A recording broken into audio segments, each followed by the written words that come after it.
Assalamu alaikum. That is, may God's peace be upon you. Welcome back to the Power of Educating Our Own. This is a show facilitated by the Clara Mohammed Schools Network. We are a network of approximately 20 schools.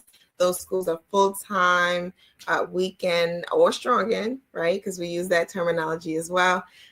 And virtual schools. And we are happy to have you back with us. I am Sister Marsha Nivens Mohammed, and I'm joined with my co-host. I am Quran Shakir, and we're very excited about tonight's program and to have you here with us, ready to celebrate our month, our time on the power of educating our own. Yes, yes, yes. And so if you've been with us for the month thus far, you will know that we have been highlighting history, right? Documenting our history, knowing our story, making sure that we record those occurrences in our personal lives and our community life that allows us to preserve what it is that we experience, the impact that we make in the world. And so tonight is going to be along those lines as well. And we have an awesome guest with us. And I'm not going to give too many details about the sister because I do want her to tell us who she is and what she does. But tonight we have Sister Zarina Alameen with us, and I'm going to bring her in. Assalamu alaikum, sister. Wa alaikum assalam, rahmatullahi wa barakatuh. Thank you. And so welcome. Thank you. I'm happy to be here. Thank you all. Good. And so we're excited to have you because you do some really, really impactful work as it relates to historical preservation. And so tell us who you are, tell our listening audience who you are, what you do, and I'm sure they're going to get the memo of why it's impactful. So that part we'll leave out, right? We'll let them figure that part out. But who you are and what you do. Hello, everyone. Good afternoon, good morning, good evening, depending on where you are in the world. My name is Zarina Alameen. I am a cultural anthropologist from Detroit, Michigan. And professionally, for coming up on 2 decades now, I have been helping people to self-publish their books. So that is, I help people organize the ideas in their mind and get them down onto paper. And over the last several months, we have launched a new initiative called the Legacy Keepers. And that is centered around capturing the knowledge, the skills, the wisdom, the experiences of our elders while we still can. You know, we recognize that each of us have a gift in today, and we want to make sure that we preserve what we can while we are given that gift. The other side of me on the opposite, I won't say opposite side of publishing, but a big part of my life also centers around travel. And annually, I organize anthropological experiences for women to go across the globe to experience the different cultures that God has created, to experience the different way that we do this thing called being human. So we've taken groups to Japan, Indonesia, Morocco, Turkey, Senegal, and that's something I do kind of more for fun, if you will. But it does inform my work with publishing because we're looking at culture and we're looking at ways that people preserve their cultures across the globe, right? And so that helps us to inform here how we're going to preserve our culture and make sure that our knowledge is here for centuries to come. Inshallah. Yeah, that was a lot. That was a lot. So we're gonna dissect that, right? And we're gonna delve deeper into it. And before we do that, for those of you who are watching, please feel free to put your name in the comment section. Let us know where you're watching from. So that we can shout you out. And of course, if you ever have any questions that you'd like us to ask on the show, feel free to drop them in the comment section. Okay, so publishing, travel, and you're like, wait, so I kind of do that just as for fun. And I'm like, girl, you taking people around the country. What you mean? I mean, yes, that's fun, but that's like bigger than like, oh, I just do that for fun. I know, I know, I know. I got started in travel. Well, God put it in me, period, right? To explore. There are some people where all of us have things that a lot of places on our hearts, right? Things that are just naturally kind of a default state or a goal or a desire that he places within us. And for me, travel and culture and experience in different ways that people are human, like, is just a natural part of my curiosity of the world. So I was kind of traveling. And then when I would come back home, which is Detroit. Detroit is my home base. When I would come back home, like some of my aunties and such would be like, oh, I've always wanted to travel. I wish that I had traveled. I waited for retirement, but then my health wasn't the same. And so I wasn't able to travel the way I thought I was going to be able to and such. And so I started thinking about, okay, how can I help more women to travel? Because there was so much that I got out of it. It wasn't just taking pretty pictures or just seeing interesting sights. Like, I literally saw myself evolve as a human being, as a woman, and then later as a mother. So I said, okay, I can probably utilize what I know, because travel kind of comes naturally to me. I can help organize some things for other women so they don't have to worry about the stress of where are we going to stay, what are we going to do, is it safe, where are we going to eat, all of those things. I take care of all of that, and they get to just come and experience. So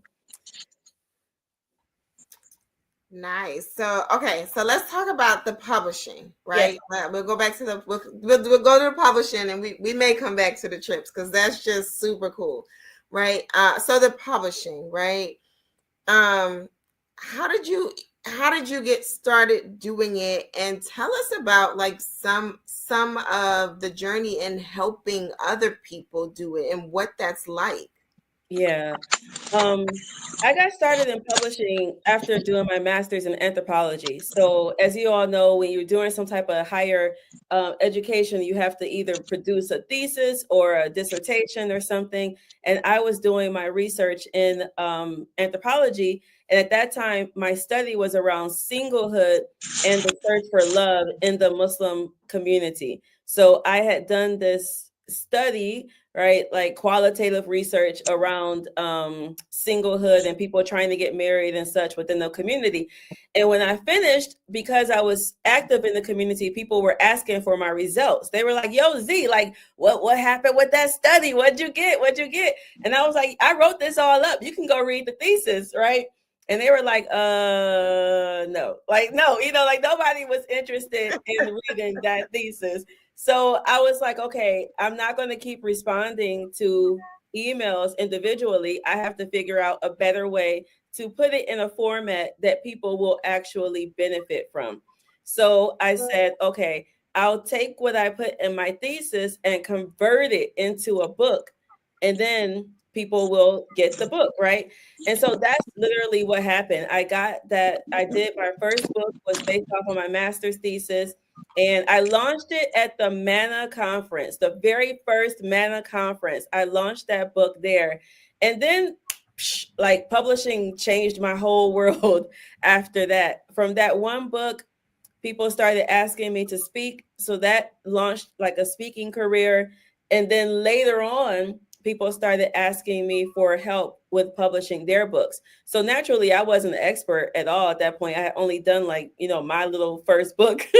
So I was like, yo, I don't really know that much, but I can tell you what I know. And so I published my dad. He was my first book. We did a compilation of his articles that he used to write in a paper called the Muslim Observer. So we did a compilation of those. He was my first book. And then it just bloomed from there. So I think now we're up to maybe about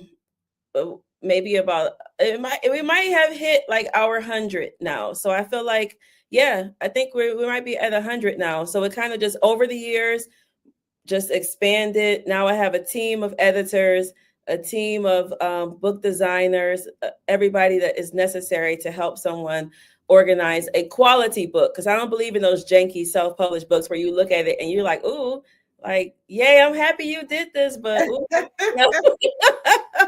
This ain't cute. So we help people to produce quality books. Um, yeah, I'll leave it at that. So. I love it. I love it. And I love the fact that you listened to the people who needed help. And that's one of the reasons I was attracted to your kind of storytelling, because I think that's what we're doing now. We're telling stories. And for me, when I look at us and our history, and right now we have this time that we're focused on our history.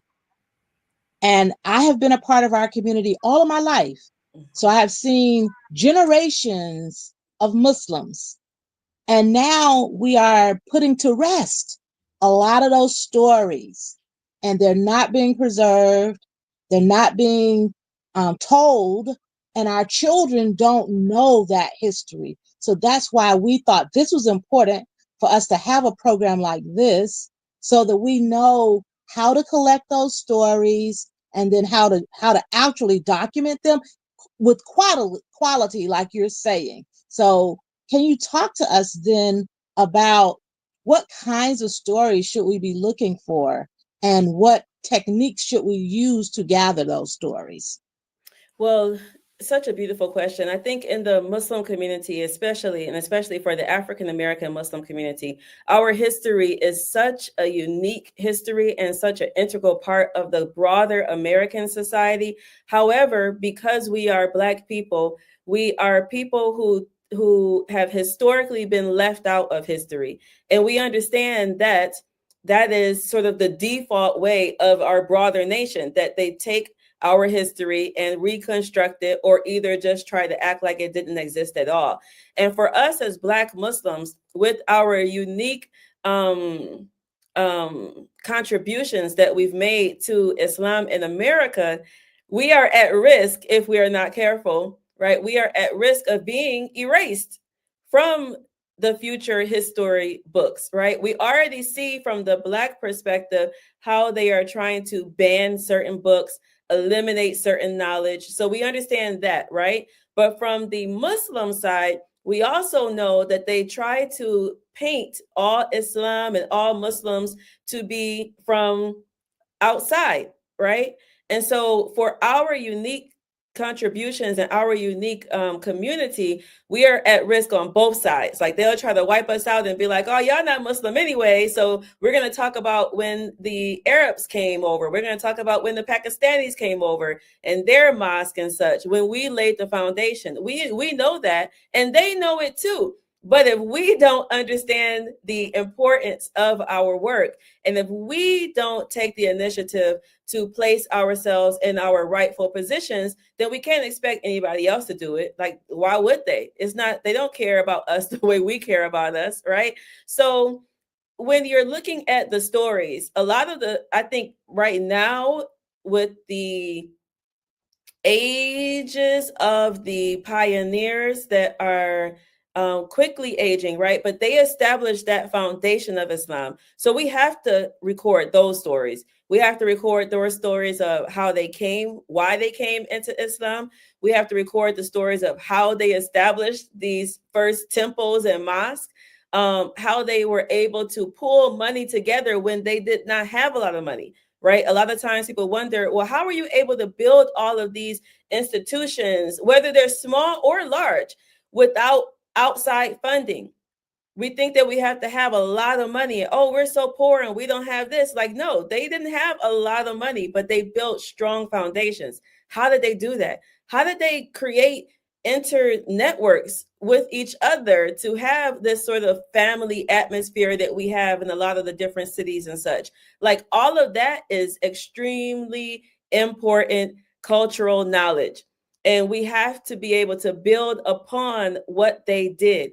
If we don't build upon what they did, then we end up trying to fix the same things over and over and over again, instead of learning from the past. So we must record those stories. They're coming to Islam stories, and I'm speaking specifically for the elders, right? They're coming to Islam stories. They're establishing institution stories. They're raising money stories. They're building businesses stories. They're keeping their families together stories. And when I say keeping their families together, I don't only mean like their immediate family, you know, their household, the mom and the dad and the kids or such.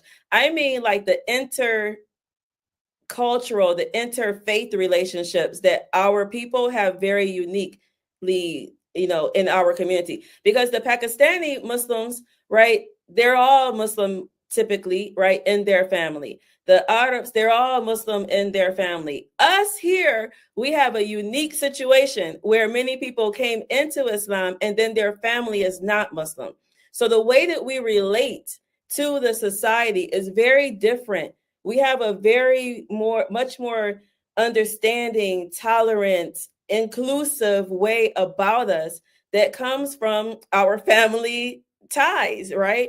And all of that is knowledge, and knowledge is power. So we have to recognize the power that we hold and be able to understand that we have to pass down this cultural inheritance. It's not just about money, passing down money. We have a lot of cultural knowledge, and we have to pass down that cultural inheritance so that those who are coming up, right, they can build off of what has already been done. Because it makes no sense for us to try to increase or better our communities without looking at what has already been done. So we have to be able to record those stories. And to answer the second part of your question, like how do you go about doing that? One of the things that we teach in our courses, right? We have a program that our students come to us there. We meet on a weekly basis where we're helping them write their life stories, their memoirs, their autobiographies, do anthologies, all of these different things. Like we're working on a week-to-week basis. But even if somebody doesn't want to write a full book, whether that be a short book or a large book, at least get one story down. And what I mean is like ask one question, you know, like what is something that really stands out for you over your years of living? Like what's one of your core memories that really impacted the way that you live or the way that you look at life, right? You can just record that one story on your phone, you know, on Otter.ai or one of the many transcription programs that are out there now. But even just that one story or asking one question is valuable. Thank you so much for that. Actually, before I go into my next question, if you're just joining us, you are watching The Power of Educating Our Own. This is a show facilitated by the Clara Mohammed Schools Network. And tonight's guest is Sister Zarina El-Amin from the Legacy Keepers. And we're talking all things preserving our history. And so just to jump back into the conversation, and also for those who are viewing, feel free to drop a comment in the comment section. Let us know where you're joining from. But we actually have with us Imam Nadir, who says, "Dear sisters, good to see Sister Zarina El-Amin." Imam Nadir is from Detroit, Michigan, where I'm from, right? But yes. Imam Nadir is like a G. I don't know how he has done everything that he's done. You know, I know he's a legend. He is a legend. And I've been trying to get him to write his book forever, right? But he has so many other things. He's probably one that we'll just have to have somebody come and sit down with him, right? And pull it out that way because he has so much that he's still doing, right? But like people like Imam Nadir who established schools, who raise monies, who are central legends, and not just in their own communities, but like nationally, like, yo, how did you do that? You know what I mean? Like we have to record those stories. Absolutely. And Imam Nadir is absolutely a part of the Clara Mohammed Schools Network. So we feel exactly the same way about him. He is a legend. He is so impactful. And yes, please get someone to write his story because I'm glad we're on him because I think his story is a good example of why we have to document the story. So often when I'm telling people about the Clara Muhammad School Network, I use Imam Nadir as the example. So I tell people the story of how the Clara Muhammad School in New York was shutting down, and he was the principal, and he couldn't stand to see that happen. So he said he would open a school temporarily until the Clara Muhammad School was able to reopen. And I say, y'all, it's been 3 decades since he did that. So what happened in those 3 decades? And I say, so the name of his school is not Clara Muhammad School, but it is still a Clara Muhammad School for us. And so that's a story too, to be able to tell the story of the Clara Muhammad School Network, those schools that are in the network, and the people who keep the stories alive. So he's an excellent example of why we have to document the story, and that there is a story to be documented. Absolutely, absolutely. And so we talked about how it is so important to be able to share and document these stories, and specifically why it is so important for us to start collecting, and with maybe even be a little bit behind the eight ball, but right, start collecting the stories of those who are the aging population in our community. Right, we have some pioneers who are up there in age, and we don't want to lose those stories.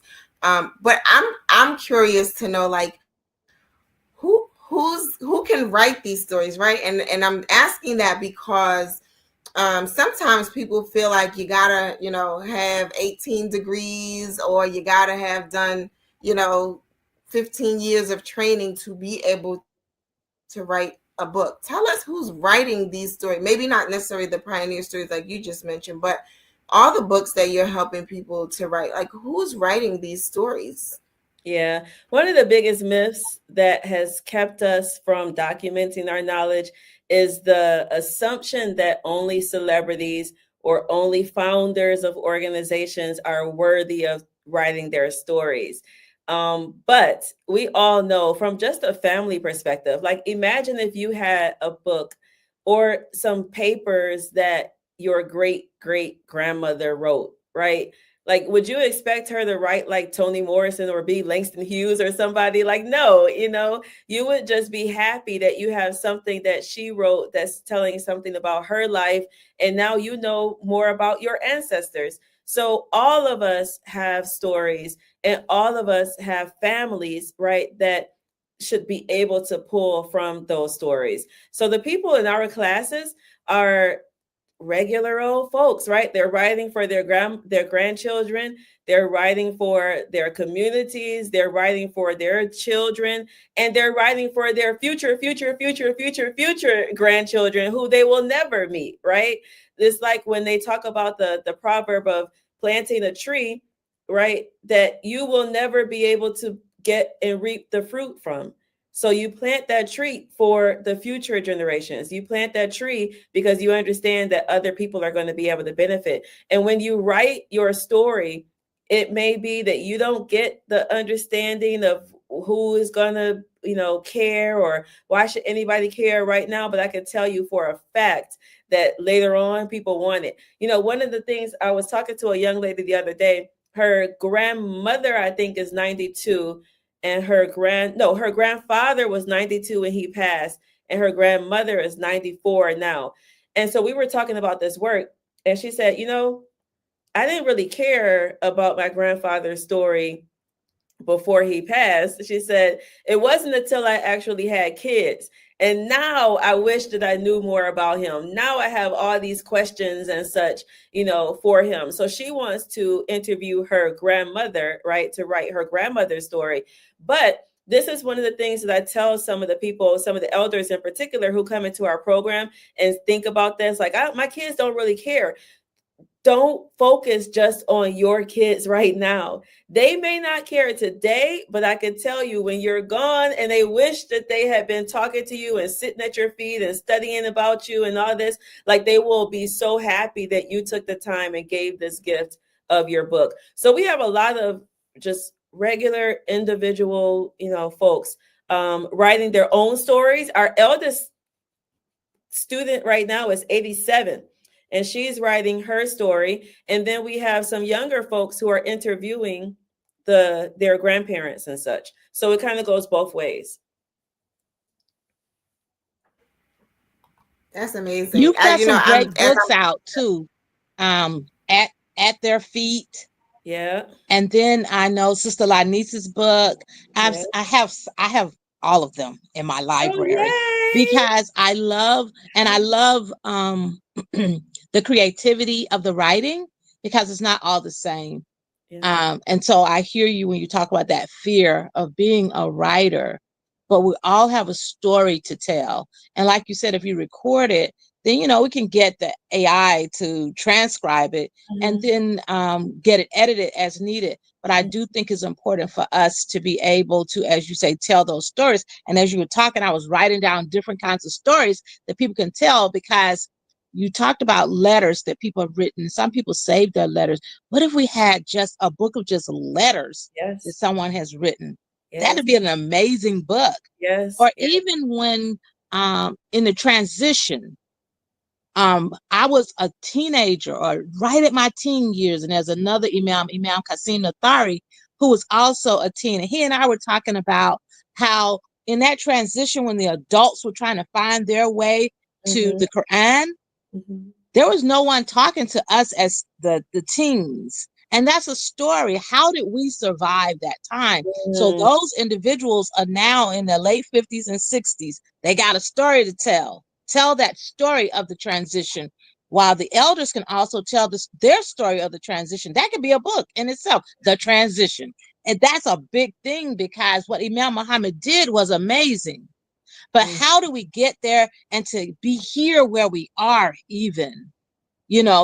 Go back and tell that story. So I just see all these different stories here, and even on covering. I know people who they didn't always cover, and now they're gung-ho about covering, but that's a journey. Tell that story. So I just see so many stories, and I'm saying all of this so that people can start looking at what story is in me.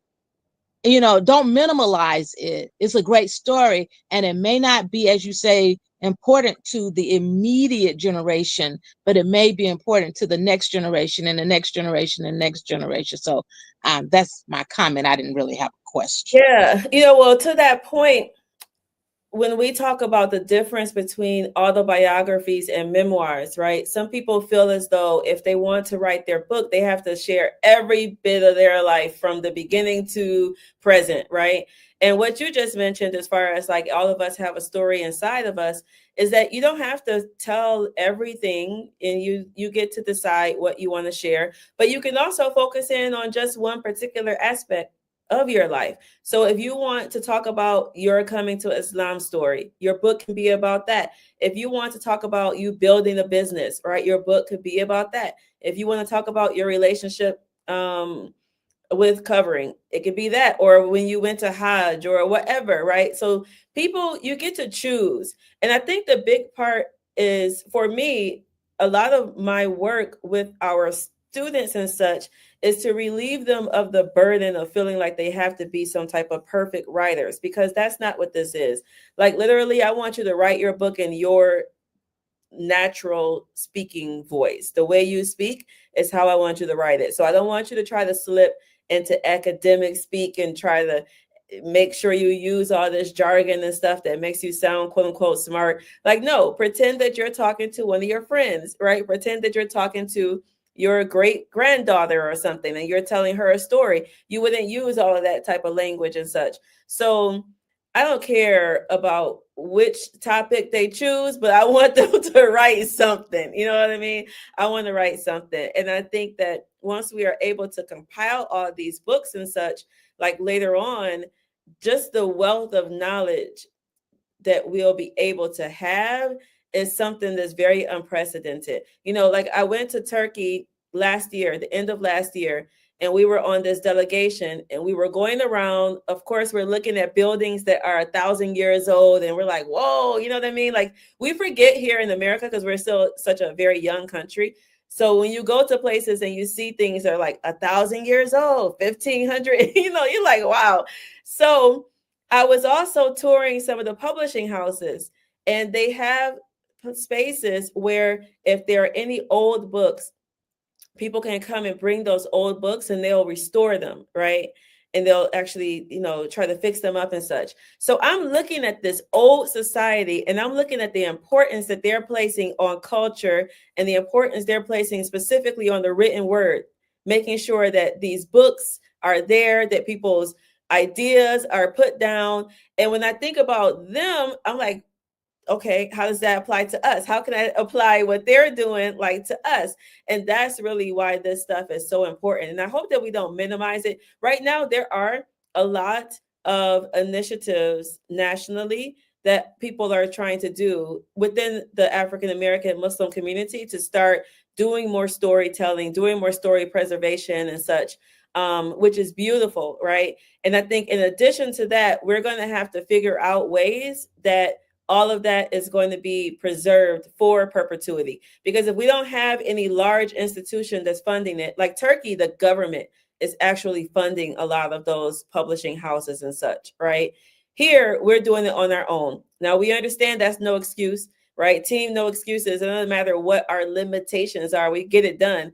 But we do have to be creative and figure out how are we going to make sure that all of this knowledge that we're preserving is going to be here 100, 200, 300, 400, 500, 600 years from now, right? We have to think that far because it is that important.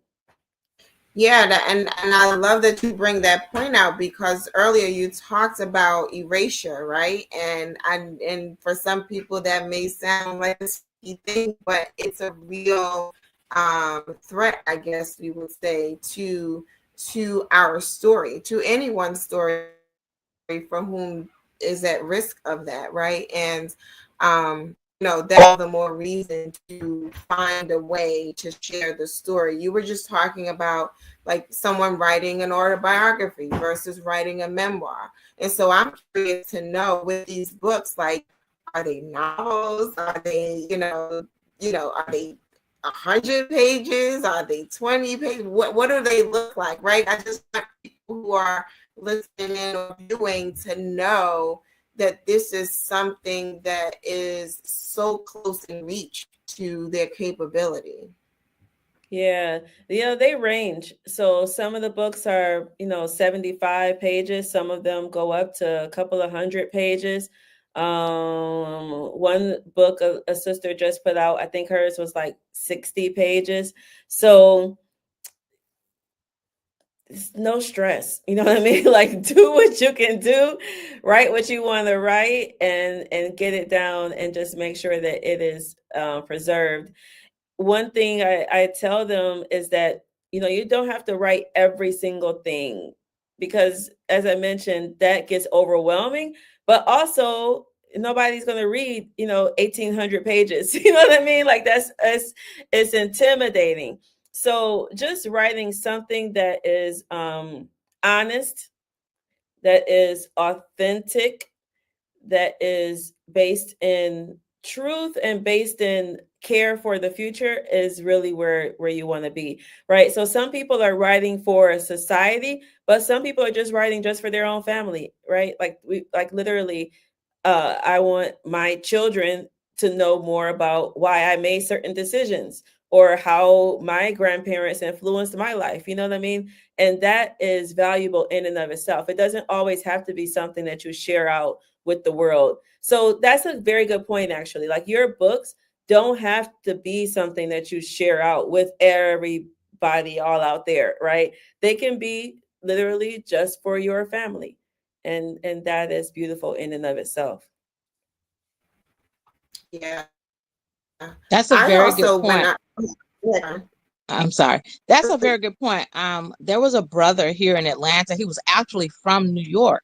Mm-hmm. And when he came to me maybe 4 or 5 years ago and asked me just to edit the book that he was writing, it was his story. Mm-hmm. And when I was reading it, I'm like, oh, you have got to publish this because it will be beneficial to all of us. He said, no, I'm just doing this just for my family, just for my children and their children. And I thought that was so interesting that he was doing that, but it was really full of our history for us. And I wish he had done that for everybody. And I said, well, maybe one day it will. But I do think that's a very good point to make, to write for your family. Mm-hmm. Yeah, yeah. There's what's that Mo on Netflix? I forgot the name, but it's that Muslim comedian. He has that show on Netflix, and one of the scenes, right? He's there trying to enter into Palestine, and the Israeli interrogator is asking him questions, and they're like, "Well, what's your father's name?" He says his father's name, and he was like, "Well, what's your grandfather's name?" He said his grandfather's name. And it's like, "Well, what's your great grandfather's name?" And he didn't know his great grandfather's name, right? He couldn't remember. And we already know, like, typically within families, like 2 generations, like all those little stories that you think you know right now, they're on top of your head from your grandma, like all of that gets lost if it's not written down. Like it's gone, right? So 2 generations is out. So writing for your family is extremely important. And because we're still like new young people here, I mean, us Black American, like we're young people. I think since we were cut off from that tradition of the griots who know the history and tell you about your people and such and such and such and such, like we have to reestablish our understanding of the importance of it and actually take the time to prioritize it. It doesn't have to really take a long time. Like you can do this in a weekend. You can get something down, in a weekend. You can get a couple of stories down in a couple of hours. You know what I mean? So it doesn't have to take a long time. But all that, like, oh, I wish I did. I should have recorded them. I should have did this. Like that. It's time for that stuff. Is over. Like I'm done. I don't have a lot of patience for people that make a lot of excuses and da, da, da, da. Like, no, like we know what we need to do. And at this point, we have the tools, we have the resources to do it. So we have to make the time because we understand the importance of it. So we don't have to spend, years. We could actually just do something that is feasible for everyone. That's my job, to make it easy for people to do it. Right. But get it done. Get it done. Yeah, absolutely. If you're just tuning in, you are watching The Power of Educating Our Own. This is a show facilitated by the Clara Mohammed Schools Network, and tonight's guest is Sister Zarina Elamine of the Legacy Keepers, and we've been talking about publishing. We've been talking about the importance of preserving your history through writing books, and making sure that that story is told, whether it's just for your family or it's to be shared with the larger community. And as you all were talking, I was just thinking about my own story, right? I met my dad at 25 years old. I was inspired because I had a young daughter and I saw, the interaction between her and her father. And I was just like, man, I think it's time to, find my dad. And I'm just thinking, as you're talking, I'm thinking about the story and I'm just like, yeah, that's something like worth writing, even if it was just to make sure that the story lives on beyond me, and my children are very much aware of. I mean, they've heard the story, but even, when they have children and those children have children, just to kind of hear that story of connecting back with family. And then I just lost my grandmother at 101 years old. Oh, And it's wow. like 101 is like, that's amazing. I remember at the funeral, I was just like, yeah, everybody's grandmother doesn't turn 101. And I hadn't even known them for all of my early life. And I'm just like, that's a story, right? And when I hear you talk, it makes it seem so doable, right? Like, I could literally get my phone, record myself talking, transcribe it, and now there's something there. And I think that's so important for us to understand in this conversation, that this preservation of history isn't as hard as we may make it in our minds, right? And that it is reachable and achievable. But then when I heard Sister Quran talking a little earlier, and she was talking about the transition, and she talked about herself and Imam Qasim Nathari, right? And I was just thinking, like, yeah, those stories that could be told, they help to fill in the blanks, right? Because sometimes there are blanks in our understanding of why something happened the way it happened. And then I even just think about our Clara Muhammad schools, right? I remember when I was given the responsibility of the school in Newark, New Jersey, and I was just looking for somebody to share something with me to help me on this new journey. And there were some blanks in there. And perhaps if there was a story told or something documented somewhere, it would have made the journey a little easier. The journey was what it was supposed to be, alhamdulillah, right? But our stories fill in the blanks for so many things that are going to be needed, even when we don't understand that. Mm-hmm. Yeah, you're absolutely right. And I think like when we think about like niche stories, stories in particular on particular topics that may not necessarily be interesting to everybody in the world. Like for example, I'm thinking of, for some reason the subject of plumbing is coming into my mind, bricklayers or such, right? But like say a bricklayer is writing a story about how they got into masonry, and they're telling details and such. It may not be something that someone else is interested in right away, but someone else who is in masonry, right, or is interested in like that field, like to them that thing is like golden, you know what I mean? Like, oh my God. So I think none of us should discount what we bring forward, like what our stories bring, the lessons that we've learned, the experiences that we have can all be useful for someone else. Of course, Allah designed them for our personal evolution, our personal growth as human beings. But there are other people who are going to be going through things very similar to you. And if they're able to learn from your lessons, then we can help to make it a little bit easier for them, right? And so hopefully when that happens, the evolution of us as people in general, like we're supposed to be getting smarter. We're supposed to be getting more in tune with ourselves, more connected to God, and the only way we do that is through shared knowledge. So I'm not supposed to have to recreate every lesson that my grandmama did. She did that. I'm supposed to be able to build upon what she did now at this point. But that also means that we cannot hold our lessons and our experiences with the shame, within the box of shame. Sometimes that comes up a lot when we're writing, because you have made decisions that you maybe are not so proud of, or you did some things and you're like, that was dumb, I shouldn't have done that.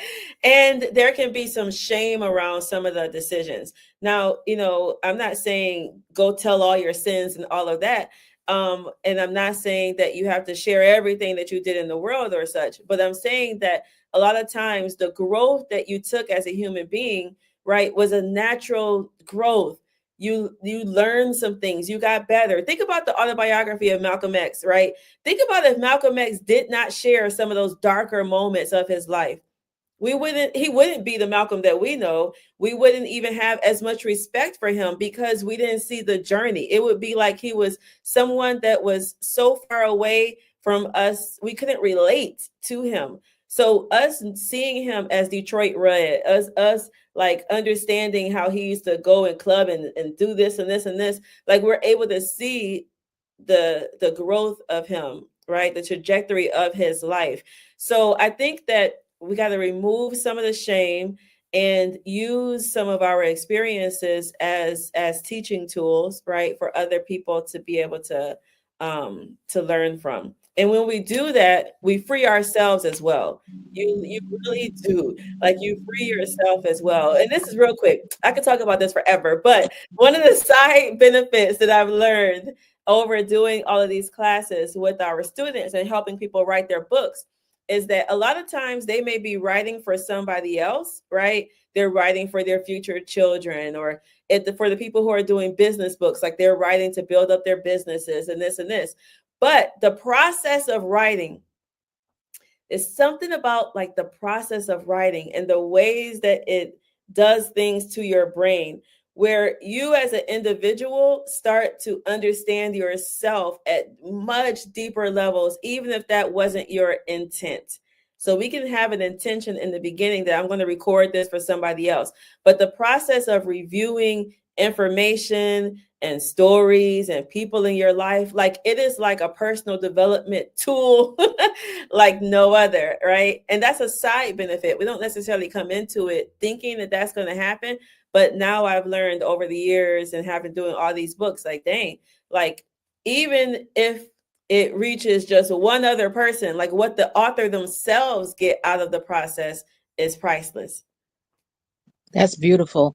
And I just want to remind our listening audience that you are listening to The Power of Educating Our Own. Our guest this evening is Sister Zarina Elamine, and she is a publisher and an author, educator, ready to help you write your stories. So if you have a question, we would love for you to drop it in the chat so that we can get her to answer some of your questions as well, because we're having a great time learning from her.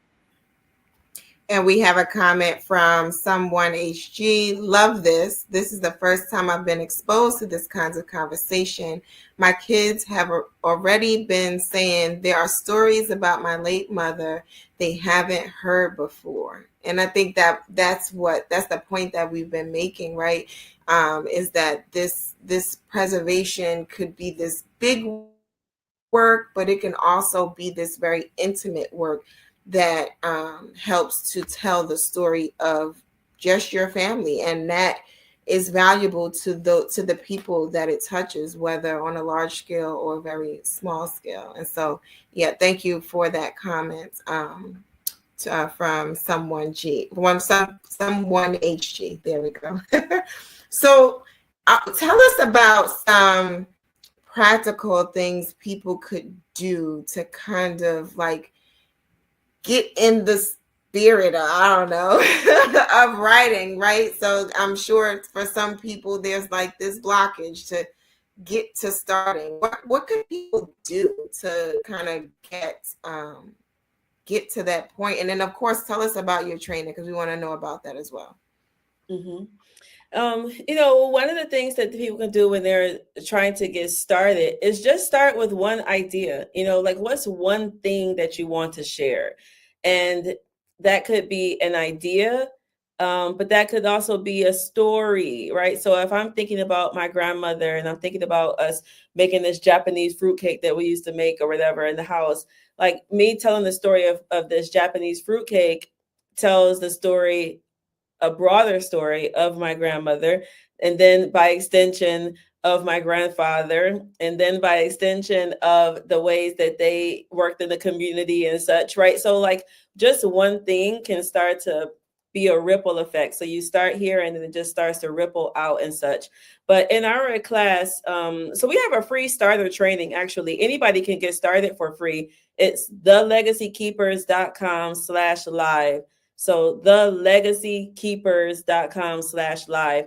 And in that free training, and I made it free so that anybody who is even just interested, right, in what this could look like, whether they're writing their own story or whether they're writing the story of a loved one, they can see the process and they can know how to get started and what the steps are.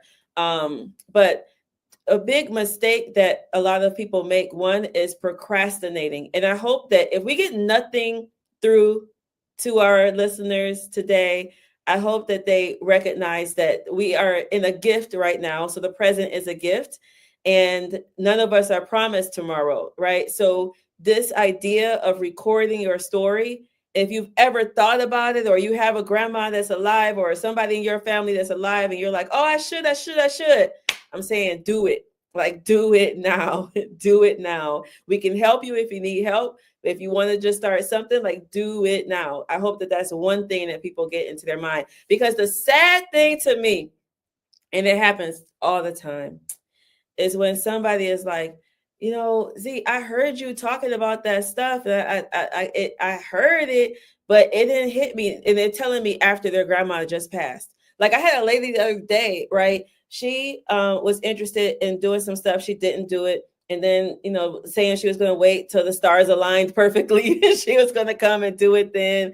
And then her grandma passed. And she was like, now she can't go back and, record it. So she should have done it when she actually first thought about it, And I think that's, as someone who lost both parents, I think that is why I'm extremely passionate about not wasting time on it, and understanding that we can start here. You can get something down. If you want to add more stuff in later, you can do all that fancy stuff. I want to add a family tree. I want to go do some genealogical research, and I want to add that in there too. You can do all that stuff or whatever, down the line, but start and get something, right? Start and get something. You want to pretty it up later, you're welcome to do that.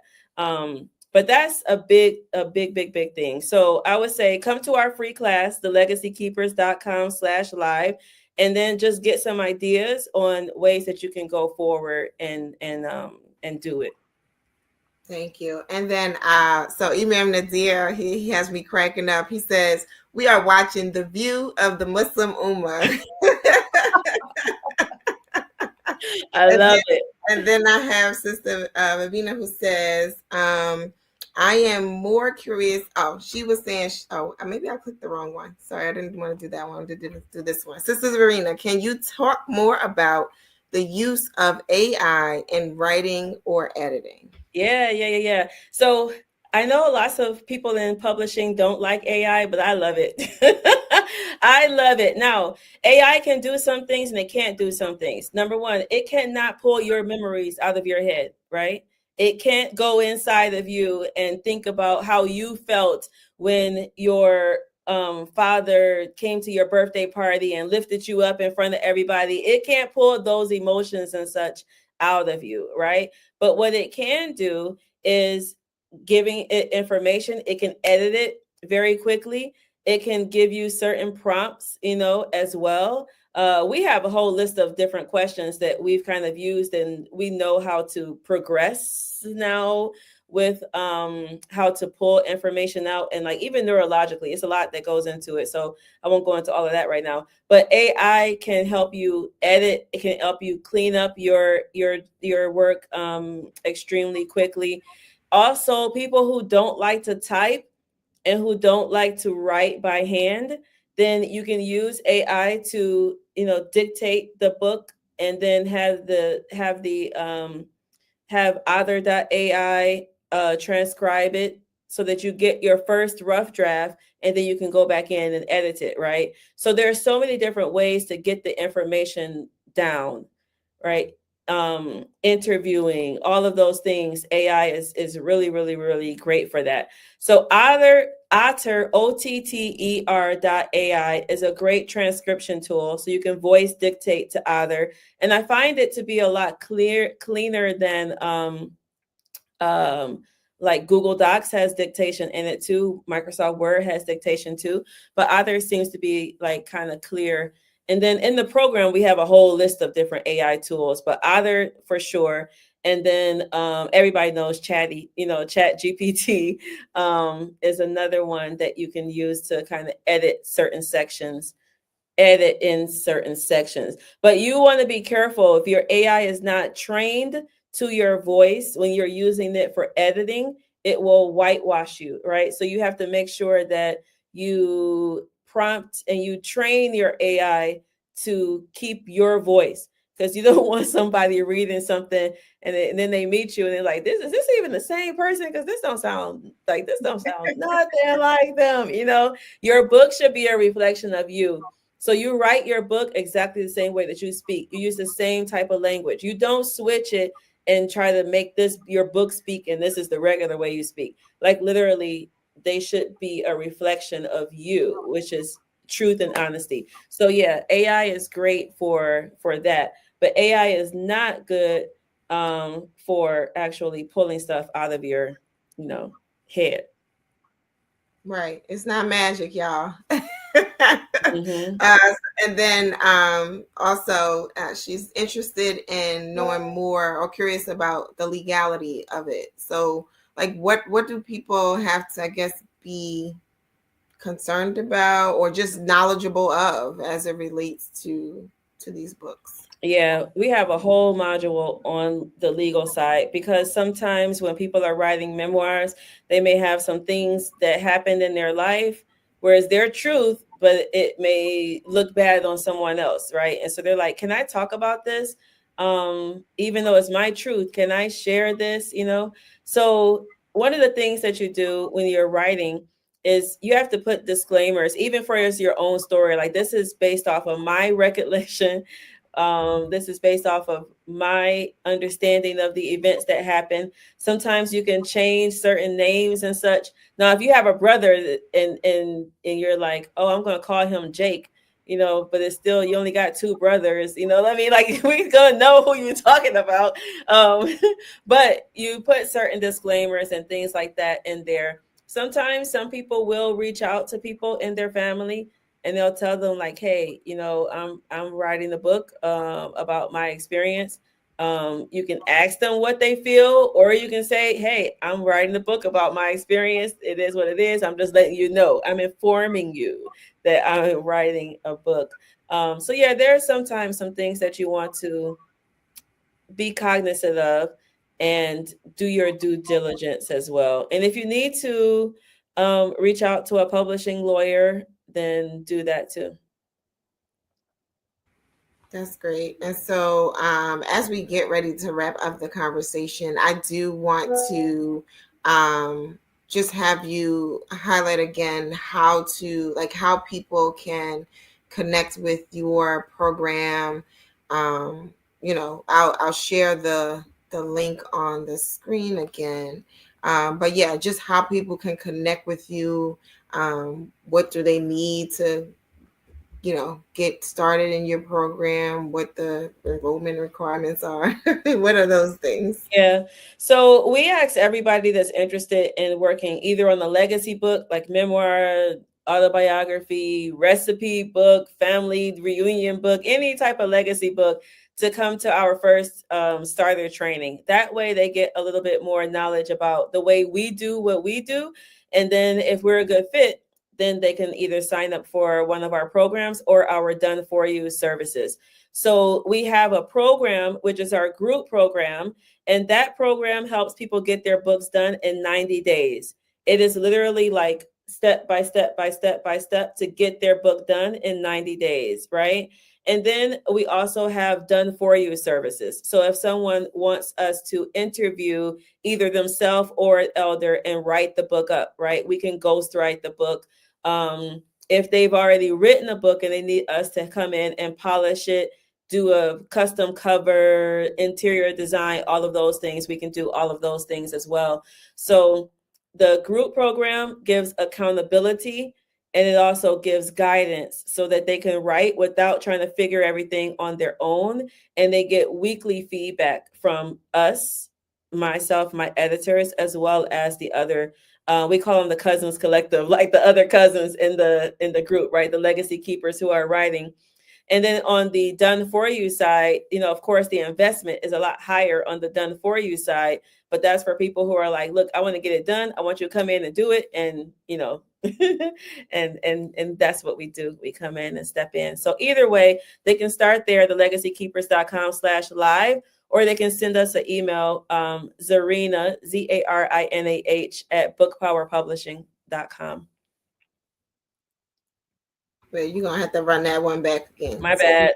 I know. Okay. Like, you speak too fast, ZB. Slow it down. Slow it down. All right. So it's Zarinah, ZARINAH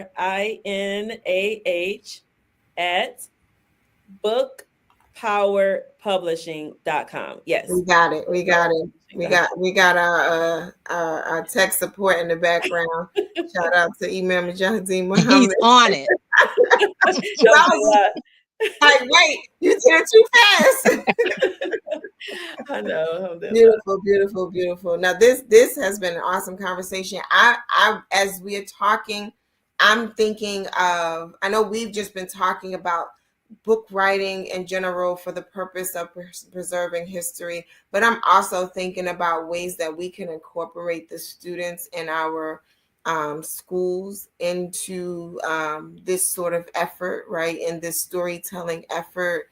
I have an idea. Oh, that's good. That is so good. Feel free to share if you want to, but also there are opportunities for you to share with the Clara Mohammed Schools Network so that you can share directly with the school. So we would love to have you to do that for whatever the idea is. But if you wanted to share that, that's okay too. No, I'll just share it real quick. I mean, it's just connecting the youth, whether it be a school project, right, to the elders in in the community. So everybody pick everyone pick an elder and interview that elder and write up their story, right, like for a class project.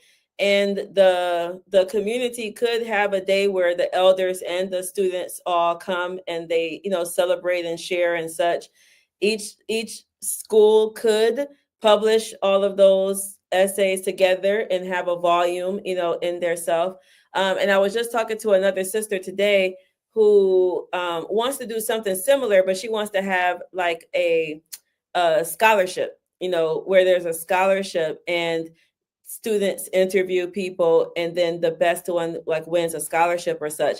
But for the schools, I would love to see like this intergenerational connection where maybe it's like the 11th graders or everybody, pick an elder, interview them for an hour or however long or whatever, and then write that up. And the school can, compile them all into a volume and have a day where the elders, come and it's like a nice. I love that idea. And Yay. I've got this in my head. I can see it because I'm also thinking, what if we do that like during Founders Week or something? We have the living library, and that's, at every school, the young people with the elders there getting these stories. And then when we publish the books, we'll have the living library, the Atlanta Yes. volume, the Detroit volume, the New Jersey volume, the Virginia volume, because we got all our schools. What if we do that? Oh my goodness, I see it. And we can just Serena, you done got her started. Let's do it. I love it. But can you imagine the impact? Number one, it tells the elders that we see you, we respect you, we appreciate you, we understand you have knowledge that we want to gather, right? Number two, it puts respect in the children's mind for the elders. So it makes sure that they have respect, for the elders. And three, all the other benefits that we mentioned already that come from this or whatever. But you're also healing those generational gaps and such by allowing them to do it together. So, yeah.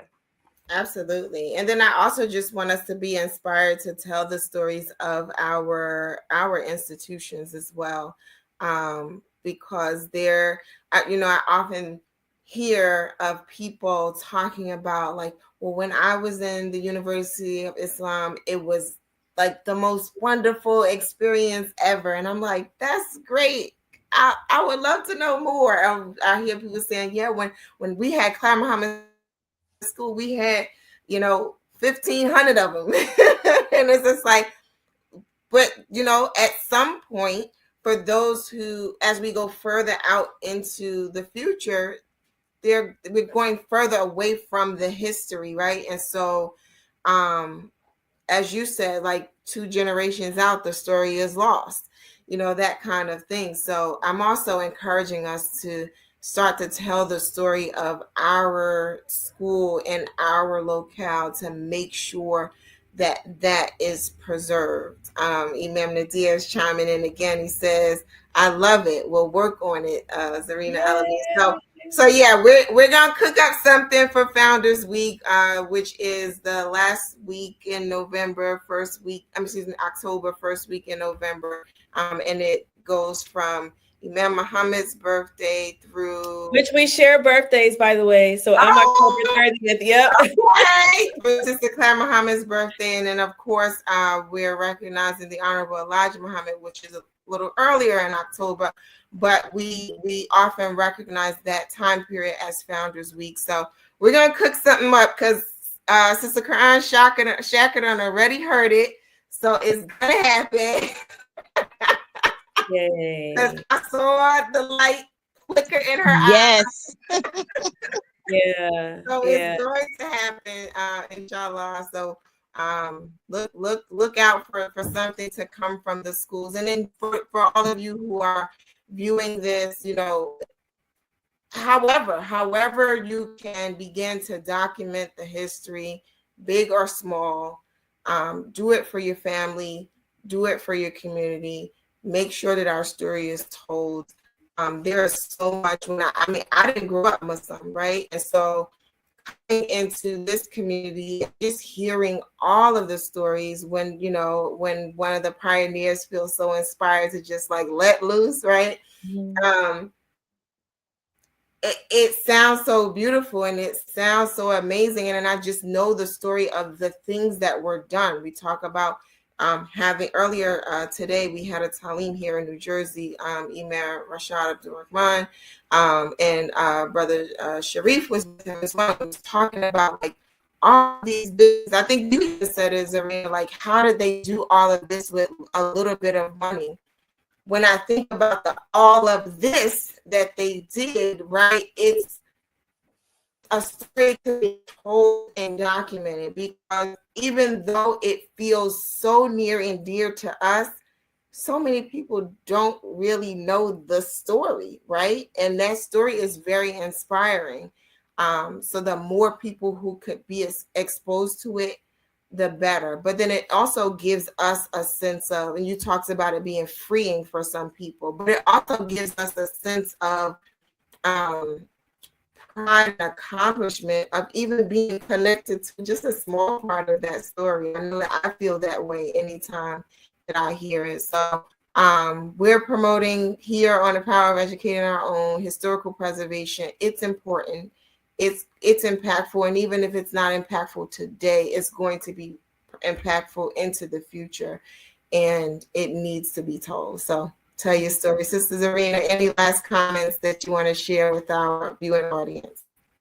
Yeah, I would just say thank you for having me here. But I think also this is the power of having our own stories. The fact that you can utilize your own history, your own knowledge to educate the children of the Clara Mohammed Network, right? Like that's power in and of itself. So thank you all for doing what you're doing, because for something like this to be a school project, you know what I mean? Like, how many kids in the regular schools can say, we did a school project on people in our community? You know what I mean? Like that is priceless and golden and powerful. So thank you all for doing what you're doing. I didn't realize there were so many schools, actually. I think you said 20 at the onset. So yeah, like 19. Yep. Yeah, it's a lot of schools.